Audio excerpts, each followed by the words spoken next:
HealthWish is a series of conversations about the state of healthcare in New York City's fabulous fifth borough, Staten Island. Our goal is to raise issues, raise awareness, and raise health. Because when we raise health, we raise everyone. If you see it, you can be it. Hear firsthand accounts of Dr. Ardolic and Dr. Bonomo from Northwell Staten Island University Hospital, how their careers started to shape when they were students at Tottenville High School. Give it a listen. Hey Staten Island, welcome back to HealthWish. I'm here in Tottenville High School in the Culinary room with my friend Dr. Giovanni Bonomo. So you know this place. I do. I went to high school here many years ago. So we both went to high school here. Yeah. We have that in common, both having spent a significant part of our lives in the South Shore of Staten Island, and this place really is special. I was 1990. What year did you graduate? 2003. There you go. Yes, so it's amazing how the place looks so similar and yet feels so long ago and yet so recent all at the same time. What do you most remember about your time in high school? I think the people, the group of friends that I had, because a lot of us still live kind of in the general area. We still spend time together. We still talk about gymnastics, how I was captain of the gymnastics team. We used to travel all over New York City to various gymnastics meets. Yeah, those relationships become so incredibly special. So you were in the Science Institute of Tottenville. I was. Yeah. I was in the Classics Institute in Tottenville. And it's really interesting how a lot of these programs still exist. Like we're in this room because of the amazing work that the Culinary group in Tottenville does, preparing their students for careers after high school. And you know, they've been helping us with different events for years now. And it's really kind of cool to see these schools change over time and prepare people for careers earlier on in life, which are things that, you know, they didn't really think about when we were going to high school, right? To have access to all the really exceptional academic programs and to still have those while also having career paths for everyone is really an amazing thing. Absolutely, and I think it's important for kids, especially in high school, to start thinking about what they want to do. While you're in high school, you have this limitless potential. You can kind of be anything, do anything. And I think it's important to be exposed to different things during this time, kind of figure out what it is that you do and don't like. Yeah, the NBA is not a plan, as I've heard some people say. Like, you have to have an idea of what you're going to do, and the earlier you start thinking about what that actually looks like.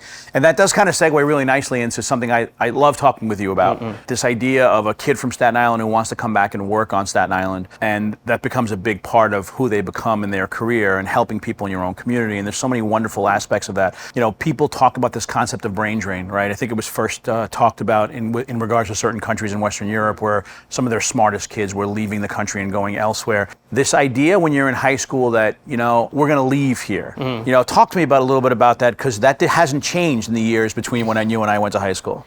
Yeah, I mean, honestly, I don't know where it came from, but me, all my friends, we had this idea in high school that we were going to outgrow Staten Island. And I feel like as I got older and got further in my education and training, I realized that it's a great place to live. All my friends, my family are here. It's, you know, a nice community. Although there's more than 500,000 people here, it still has a very kind of small town, small community feel. Like everybody kind of knows everybody. I think that's important to me. As I got further into my training, I figured it'd be a good thing to come back, be close to my friends, family, serve the community, kind of improve the quality of life here on the island as best I could. I distinctly remember the first time in 2004, I remember it like it was yesterday, that a parent of someone that I went to high school with was one of my patients in the ED, and it really felt very special to actually be able to take care of the loved one of someone that I knew quite well, that I grew up with, and it was really a touching thing for me. It made me realize I had made the right choice. Yeah. And I think one of the neatest things is for all the kids out there, this is a great place to build a career, right? And there's so many things that you can actually do on this island, and it continues to evolve, and it continues to have careers across the board. And I think it's something that we always have to think about and create those opportunities for those kids. So then you went to college, left Staten Island, and you weren't 100% sure you were going to go into medicine. So where'd that come from? From high school, I went to New York University for college. I was always interested in, math and sciences in undergrad, and then as I continued my education, I did more in the vein of biology and biochemistry. Then from there, interested in medicine, I did some volunteering at a hospital, and I saw the impact that you can have in the medical field. So I decided to pursue a career in medicine. At that point, I still wasn't sure what kind of medicine I was going into, but I originally thought I was going to wanted to do emergency medicine. The idea of being able to be knowledgeable about a a broad array of medical topics. It was very interesting to me. But then I did my surgery rotation, and I just kind of became very enamored with it and interested in it because I grew up doing a lot of work with my hands. My father's an immigrant, did a lot of construction with him. So it became very familiar going to a place and doing a task with my hands to perform. I feel like the gratification of being able to meet someone who has a problem, do a very specific, very highly specialized task for them, and then to get the outcome, the immediate outcome on the other end was something that I found very gratifying. And then I kind of got pulled into the surgery pathway. And tell me why colorectal as you progress forward a couple of years. Absolutely. So then again, from surgery, right, every step along the way it gets narrower and narrower. So then I did my residency, and during residency they expose you to the various different specialties within surgery. So as I was doing my colorectal surgery rotation, that patients were coming in with life-threatening problems, colon cancer, rectal cancer, anal cancers. And these patients, we were able to treat them, a lot of times with surgery. They would do quite well. They would stay in the hospital just a couple of days, and the cure rates were very high. And I think that's very important for me because colon rectal cancer, it's very common, third most common cancer that's out there, third most common cause of cancer-related death. But if it's identified and treated early, survival can be as high as 90%. And I think that's an area where we can make a lot of improvement in our community because we all have colons, we all need to get screened, we're all potentially at risk of developing a colon cancer, and if we can identify them early, it can be as little as one surgery, 3 days in the hospital, and that's it, as opposed to everything that happens once you get diagnosed at a later stage.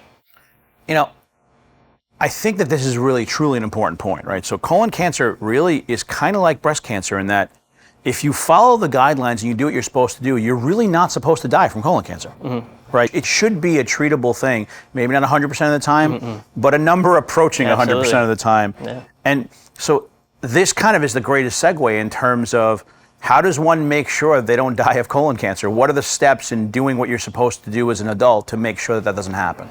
Absolutely. So first, we can talk about risk factors even before we start talking about screening. So risk factors for colon rectal cancer, diets high in red meat and processed meats, alcohol consumption, smoking, also obesity and type 2 diabetes. All of those will increase your risk of developing colon cancer. And those are modifiable risk factors that you can change to decrease your risk of developing a colon cancer. On top of that, you need to be aware of your family history. We're interested in, your parents, siblings, children. Do they have colon cancers? Have they had colonoscopies? Have they had high-risk polyps removed? And that's important because a large portion of patients who develop colon cancers, they might not have a known genetic mutation, but they'll have a family history of either colon cancer or colon polyps. And I think that's important to know. And then additionally, there's screening. A lot of cancers, we don't have screening to be able to identify them early. Luckily, with colon rectal cancers that begin on the inside of the colon and rectum, with colonoscopy, we can identify them really early. And sometimes even with colonoscopy alone, and having a polyp removed during your colonoscopy, that can already either prevent or cure colon cancer. So if you're 45 years old and you haven't got a colonoscopy, come by, we'll get you a colonoscopy.